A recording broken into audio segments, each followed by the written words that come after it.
मुझे स्कूल पुकारे आजा, मंडे आ गया शक्ल दिखा जा। टीचर याद करे, बुक्स याद करे, मुझे पढ़ाई पुकारे आजा।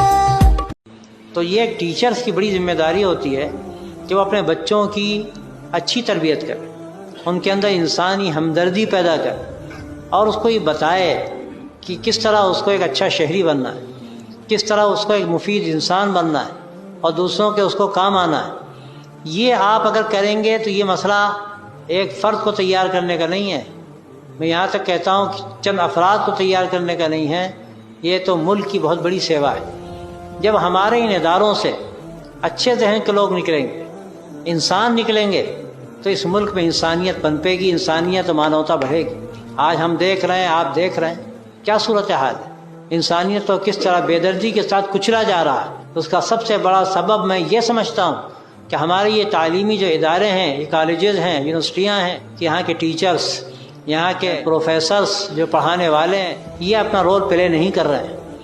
कि कैसे चंद्र ग्रहण लगता है और सूर्य ग्रहण कैसे लगता है। ग्रहण का मतलब छाया समझ लो। तो सूर्य के बारे में जानते हैं, पृथ्वी के बारे में जानते हैं, चंद्रमा के बारे में जानते हैं। हम लोग किस पे रहते हैं? पृथ्वी पे। तो जब पृथ्वी सूर्य और चंद्रमा के बीच में आ जाती है तो चंद्र ग्रहण लगता है। इसको दूसरे तरीके से समझते हैं। देखो, ये सूर्य है और पृथ्वी यहां पे है और चंद्रमा पृथ्वी का एक उपग्रह है। तो ऐसे घूमते घूमते जब बिल्कुल ठीक पृथ्वी के सामने चंद्रमा आ जाता है तो सूर्य की रोशनी को ये पृथ्वी क्या करता है? ढक लेता है और चंद्रमा पर प्रकाश नहीं पहुंचता, इसलिए चंद्रमा दिखाई नहीं देता और उसको हम कहते हैं चंद्र ग्रहण। आइए सूर्य ग्रहण के बारे में समझते हैं। देखिए, ये पृथ्वी है और ये चंद्रमा है।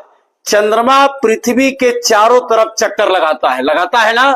लगाते लगाते एक समय ऐसा आएगा कि सूर्य और पृथ्वी के ठीक बीच में चंद्रमा आ जाएगा और जब चंद्रमा एकदम सामने आ जाएगा तो जरा कल्पना करो, यहां आप खड़े हो तो ये सूर्य दिखाई देगा? नहीं देगा, क्योंकि सामने ये चंद्रमा खड़ा हो गया है दीवार बन के।